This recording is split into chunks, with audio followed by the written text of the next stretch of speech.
Okay, folks, it's your buddy Mike Messier, as promised. First off, I'll give you the view here. Bunch of trees.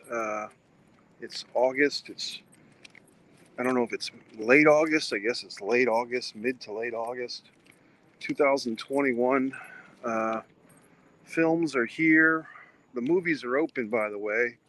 So don't be afraid. You can go in if you're. I think masks are optional, or they're optional if you've been vaccinated. But in any event, the movie that I saw, I enjoyed it. It's a dark movie. It's certainly not a pick-me-up, but it was interesting that I knew going into this thing that Armin Garrow would be in the film. But little did I know until the movie started that I know at least two other people involved. And a third person I've known of for years. Ray Boom Boom Mancini makes a bit of a cameo. Here we are. I believe it's Westlake, Florida. I'm in on the outskirts. What's about the inskirts? Have you ever been on the inskirts of a place? But I was just going to sit down. Then I saw a chipmunk or some type of rodent. I was going to sit down here by this tree. Maybe I will, and just hope that this rodent or chipmunk does not attack me. I'm going to sit properly. Oh my God. Okay, so 6:45. It's playing at Regal Cinemas throughout the land. Maybe not every single one. It was not playing in Jacksonville, Florida. I looked properly. I wanted to support Armin Garrow as Gene in this film. But the movie was not playing in Jacksonville. I get to Orlando, and lo and behold, I checked the Regal app, and it's playing right here in beautiful Orlando. Look at this wonderful theater. I was just in. There's an IMAX in there. The Regals, by the way, have these monthly movie plans of which I partake. So this movie that I saw tonight was part of my monthly movie plan. I did not pay an additional charge to see it, just so you know. All the time I meet people or I have these conversations with people. Hey, do you go to the movies? And their retort is, oh, it's so expensive. And I say, well, you realize they have these monthly movie plans. You can see all the movies you want during the course of the month for about $20. Oh, really? That sounds great. And then, of course, they do nothing about it. So here I am on a one-man crusade trying to save the cinema.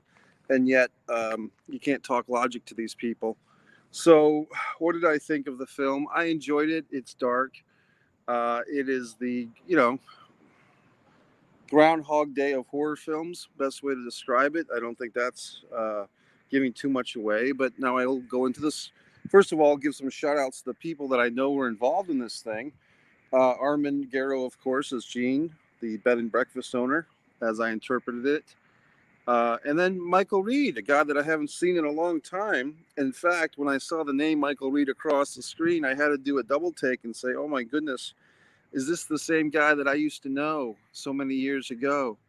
And to be honest, he looked a little different, and so I checked my phone on mute, and I went to IMDb, and lo and behold, I put the math together, and it's my old pal, Michael Reed from Rhode Island. Good to see him on the big screen. And I guess Michael has gone to LA and he's making a movie here. He's starting the movie. I believe the name was Craig Singer, who was the director. I hope I don't have that name wrong. And then I don't think I've ever met this Craig Singer individual, this director, this writer. And then Allie Marshall playing Pearl. Allie Marshall playing Pearl, the bar waitress. Nice young lady from Rhode Island. And I believe she was second AD on this movie and also a producer and had a role in it. So that's how you get things done, folks.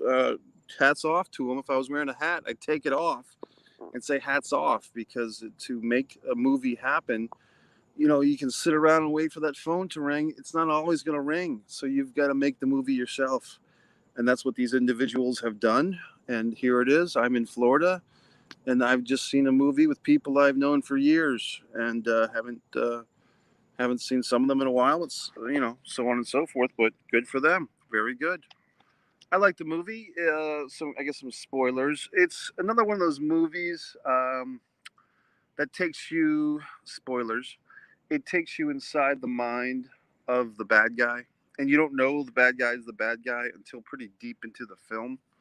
So, in a way, I'd say that it it's not that that's bad. It's just been done a bit in films. Like I can't pinpoint a particular movie. I guess you could go all the way back to Psycho or something, but movies where the central character is revealed as the killer or the jerk or the psycho, or he's having a mental collapse, and what you've been experiencing as the film going audience is Diary of a Madman. And oh my God, I can't believe that this character that we've emotionally invested in for 90 minutes or 2 hours is really the bad guy. Well, okay, we've kind of done that before. And once again, Henry, Portrait of a Serial Killer. Uh, but that wasn't quite like this. This is more of a reveal that your common average man, in this case, the character played by Michael Reed, he's the bad guy, he's the killer, he's the psycho, and we're kind of put into those spots. And the reason for his psychoticness um, is somewhat revealed, but there's still some mystery to that. You leave the theater and you're like, okay, but why? But why does this guy? We understand circumstances that have driven him to the point of being such a bad person, but what in his childhood, what traumatic experience, or is just some people born bad? You tell me. So I liked it. I thought the acting was really good. Michael, it's always hard to kind of judge your friends or people as far as their acting, because you want to root for them. But I thought Michael was really good in this. He's pretty much in every fucking scene in the movie, which is hard to pull off, to be honest. To be in a movie and to, I don't want to say carry it, but him and the young lady playing Jules, who was very good as well. Um, it's hard. It's hard to be in a movie and beat for beat, scene for scene, moment for moment, be totally focused and so on and so forth. If you do see this movie, once again, I'm spoiling left and right, but I did give you fucking warnings left and right. If you see the film, um, I thought one of the most interesting things was the personification of the killer. It was pretty fucking creepy, to be honest with you. So that was good. It's hard to have movie killers or movie psychos because we've seen everything, from I Know What You Did Last Summer, Jason Voorhees, Michael Myers, all these sociopaths with a sharp object and some type of mask and some type of cloak or jacket or hoodie. We've seen those a million fucking times. So how do you make something creepy? Well, this movie pulled it off, to be honest with you. Like it did have a nice spin on that. I guess I'd give this movie, on a 1 to 10, I'd probably give it a solid 8. Um, and I'd say that the only thing that maybe if I would have been involved or if I would have done things differently or maybe would have liked to have seen, however you want to phrase that, is just the reveal and once again, we're in a movie where everything is just a dream or everything is just a psychotic break. It works in this movie. The only problem is, for me personally, I've seen a lot of movies like that. I've seen a lot of movies where the big reveal is, oh my God, how could we not have seen it? This was all in his head, blah, blah, blah. I did like the spin on it, though, before that was revealed, that this is the Groundhog Day of horror films. And uh, because if you think about it, the Bill Murray Groundhog Day film, it's a comedy. But if you really think about it, if you were trapped in a situation where you're repeating the same day over and over and over again, would that be funny or would that be horror inducing? I think the latter. I think that's, maybe this whole Groundhog Day thing that people talk about and giggle and shit about for the last 30 or years or whatever. We've always said, oh, it's a comedy. It's funny. You're Bill Murray and Groundhog Day. Yuck, yuck, yuck. But if you really think about it, it's more like a horrible, horrific scenario, depending on your accent. So I can see this. I kind of think it's like, wow, I don't know if this is the first movie to take the Groundhog Day, technique and put it into horror. If it is, kudos to them, because it's one of those it could have had a V8 moment, like, oh man, good idea, to Craig Singer or to Michael Reed or whoever devised that. But I think that was a nice spin, if I might say so. Look at all these wonderful trees, the trees growing out of my head, basically. But it is August. It was raining yesterday, and I feel like I'm pretty cool right now, temperature wise. I will be exploring the mouse trap, the mouse that traps more humans than anyone, Mickey, who I share a birthday with, by the way. If Mike Messier and Walt Disney have the same birthday.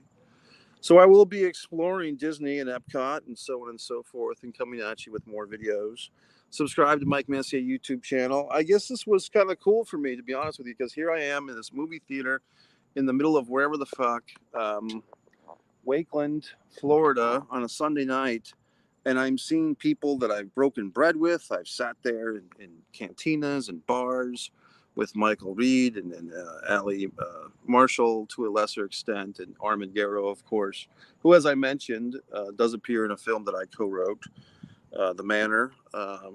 So it was nice to see Armin in this, and he does very well too. Very powerful actor. And there you effing fucking have it. So would I suggest this movie? Yeah, I'd say for horror film fans. If you Let's put it this way: you wouldn't necessarily take your mother to see this on Mother's Day, or this is not perhaps a first date movie unless you're dating a goth girl who enjoys horror films, and there's plenty of those out there. Oh Jesus! It was like nice to see Ray Boom Boom Mancini in this film. He just goes by Ray Mancini. But yeah, former boxing champion, I believe middleweight or welterweight. Nice to see him. Had great matches with Hector Macho Camacho. Am I forgetting anyone?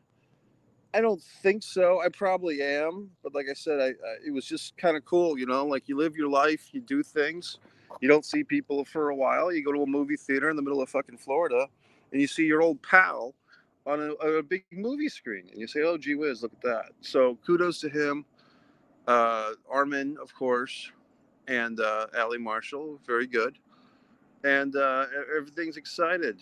So there you have it. Um, Kind of an interesting thing here. I don't know if you can see this. I can't really zoom in, but this IMAX sign. Uh, there's a sign over there that says IMAX. Don't no. What do you call that thing? Apostrophe and don't. Don't sit front row opening weekend. Reserve seating now available. So that's kind of interesting because they're telling you don't go to the theater without reserving your seat. That's what a lot of theaters do now. They reserve seats. I'm kind of opposed to that myself, although I give myself great credit for being adjustable or being amenable to change. There's so many things that have changed in the world. I mean, I did a video the other day where I talked about the lack of customer service in society, and how everyone pretty much sucks now. But I'm adjusting well to these situations. I'm learning to just allow people to be incompetent and not get mad at them. But this theater is just telling you to make your reservations for your movie seat early in advance, so you're not sitting in the front row crooking your neck. So I can appreciate that type of honesty. There's a young couple over there that seems to be flirtating. I will allow them to have their moment. I don't want to disrupt them. So I enjoyed the fucking film. 6:45. A title I may not suggest, to be honest with you. The title of the movie. Look, it's not my fucking movie, but sometimes I feel like I take ownership of these things, and I don't know if I would have named the movie 6:45, quite honestly, because it's very vague. Unless you go see the movie, you don't know what that means. It's a nice title in a sense that it's three numbers, and you can put that on a poster or something and not have a lot of words, and it's fairly easy to remember. But I think there's a person riding a bike with a mask. I think the problem with the movie title like that is it doesn't really paint a portrait. So there you have it.